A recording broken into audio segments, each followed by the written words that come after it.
Tadej Pogacar won the road race. Remco Evenepoel won the TT World Champs. Florian Vermeersch won on the gravel. But there's still one champion left to crown in 2025, the UCI Cycling Esports World Champion. Here's a closer look at how it all works, how they prevent cheating, and how you can get involved. Make sure you're subscribed, and let's get into it.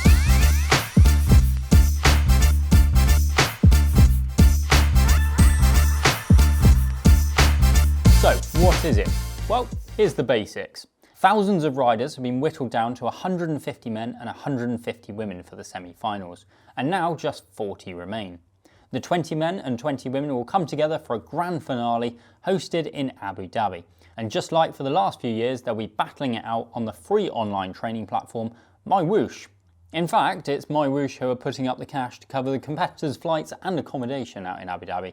So if you want a free holiday, then well, you just need to get really good at riding your bike by next year.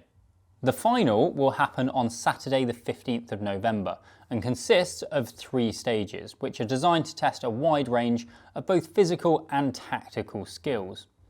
As in previous years, the event will be broadcast live on the UCI and MyWhoosh YouTube channels, so you can follow all of the action from, well, your indoor trainer. But before we go any further, let's take a look at those courses. So, as mentioned before, unlike with the other World Championships, the Cycling Esports is split into, well, multiple parts, although the riders only actually get about 10 minutes off in between each stage, so it's not like they're going into each one fresh. In the live final, all riders will start with 0 points, and the UCI World Champion will be the person with the most accumulated points from those 3 stages. The first challenge for the riders takes its inspiration from an elimination race. Unlike most elimination races that I've done, this one is up a massive hill. A 7.2 kilometre climb with an elevation gain of 554 metres. The peloton will all set off together with a 2-minute head start over a chaser. They accumulate points for every 5 seconds that they hold off the chaser and are eliminated when caught. The bunch will inevitably shrink and the tension will rise as riders cross each checkpoint. And the stage concludes when there's just a single rider remaining.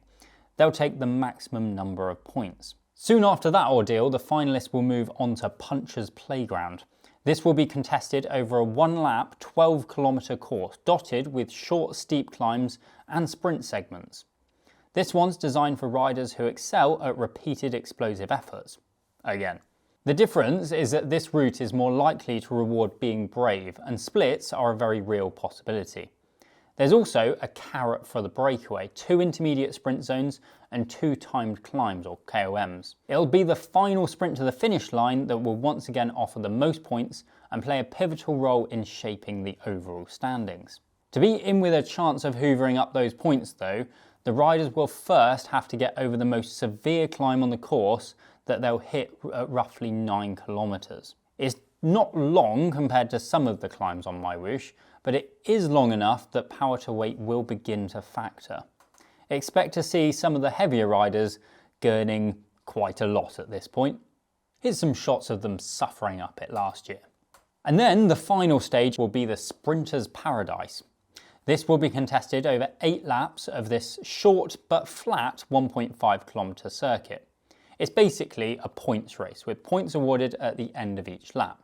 Interestingly, every rider in the final gets a point, so everyone's going to have to race, even if they're not at the pointy end. And then when the riders get to the final sprint on lap 8, the points are doubled. Now, this stage is most definitely going to suit the more explosive riders, but it's also going to be important to recover. 8 max sprints is no easy task, and consistency across all the sprints is going to be what's key. The good news is that with only 25 metres of elevation per lap, there's no climbs to split up the bunch, but it does mean it's also going to be all about timing and power, but also timing. It's impossible to talk about any form of cycling these days without the word cheating being mentioned, and when the prize is as big as this, the competitors will be looking for every advantage. So just how do the UCI and MyWhoosh make sure that it's a fair playing field? Well, with a lot of hard work it seems. Firstly, everyone will be on standardised turbos, no Wahoo versus tax debates and what reads higher here. they will all be on elite Revo trainers supplied by the competition. Although, even for the other rounds, such as the semi-final and the heats, you do have to take a picture of your barcode of your turbo and then use another power source as well, so you've got both. Not only that, but all the finalists to get to this point will have had to submit absolutely tons of data.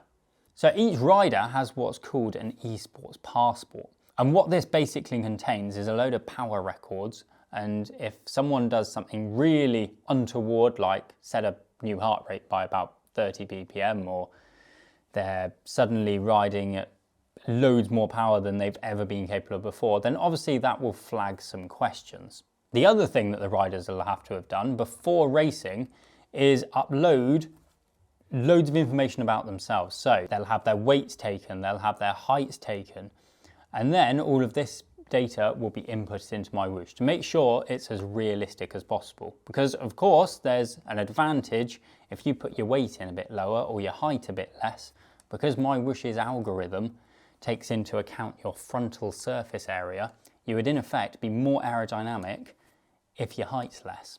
There's also all the usual doping controls in place to make sure no one's cheating in that regard, but the main difference that I think between these World Championships and other ones is that you can actually have a go at the same courses that the pros are. Now, you don't have to get on a plane out to Rwanda, you can just jump on your turbo trainer and ride any of these routes for free on MyWhoosh. Let us know any of your questions or predictions about the Cycling Esports World Champs down below, and don't forget you can try out all the same routes for free on MyWhoosh. We'll pop a link in the description below.